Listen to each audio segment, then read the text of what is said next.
now is just taking a little time to help Pewter get comfortable.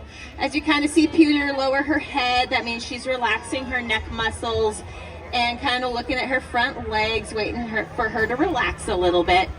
So sheep shearing doesn't hurt. The shearing itself is just like cutting hair. We can take scissors to our hair and cut it, and it doesn't hurt. The same is true with the wool. So it's not going to hurt her, but it does help if we can help them get into a comfortable position. Wow. The reason that we shear sheep in the spring is pretty clear, and it's because it's starting to get hot. So sheep's wool never stops growing. It just grows continually. And we shear in the spring so that by the time the temperatures get hot in the summer, she's had her warm fleece taken off, she'll be much more comfortable. Through the spring, summer, and fall, the wool continues to grow so that by the time winter comes around again, she's got a warm coat to keep her warm. She is a Romney sheep, which is a breed of sheep that comes from England, and they produce between 8 and 13 pounds of wool every year. So if a sheep misses shearing, that adds up really, really fast. There was once a sheep that escaped from its flock in New Zealand, and he ran around the mountains of New Zealand for several years before he grew so much wool that he couldn't run fast enough to get away anymore. And he was brought back in and sheared, and he was much more comfortable after that. In sheep wool, there is something called lanolin, and it is a type of grease that makes wool waterproof.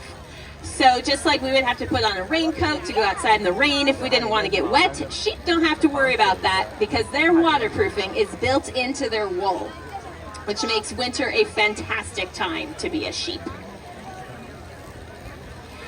Amy is shearing Pewter in a specific order. It is the most efficient way to shear a sheep. So she started going down the neck, the belly, and then into the legs, which is the hardest parts to access on a sheep. And then as she gets to the end, she gets to do these big long sweeps along the sides and her back, which is really fun to watch it peel away. You can also see the really pretty silvers and grays and brown hues in her wool, which actually shimmer in the sunlight. Sheep are really pretty right after they've been shorn.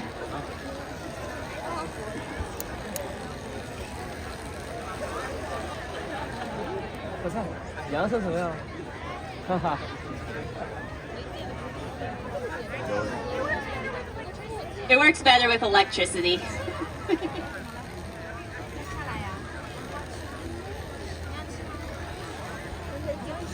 Now you might wonder what happens to sheep in the wild if there's no sheep shearer to shear them.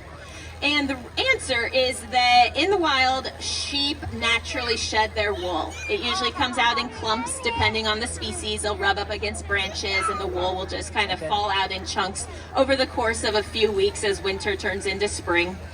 And the reason wool stays on a sheep now is because during the process of domestication, people selected for sheep that kept their wool on longer and longer into the seasons until they don't lose it at all. So domesticated sheep absolutely have to be shorn because of what we changed about sheep in the domestication of them. In the wild, they do it all on their own.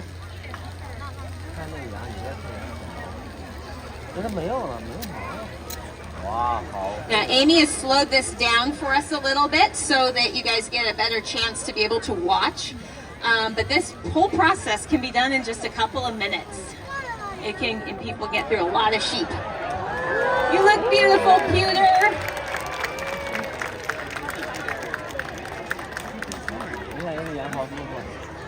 She's so comfortable, she's not going to get up. Take a bow, Pewter.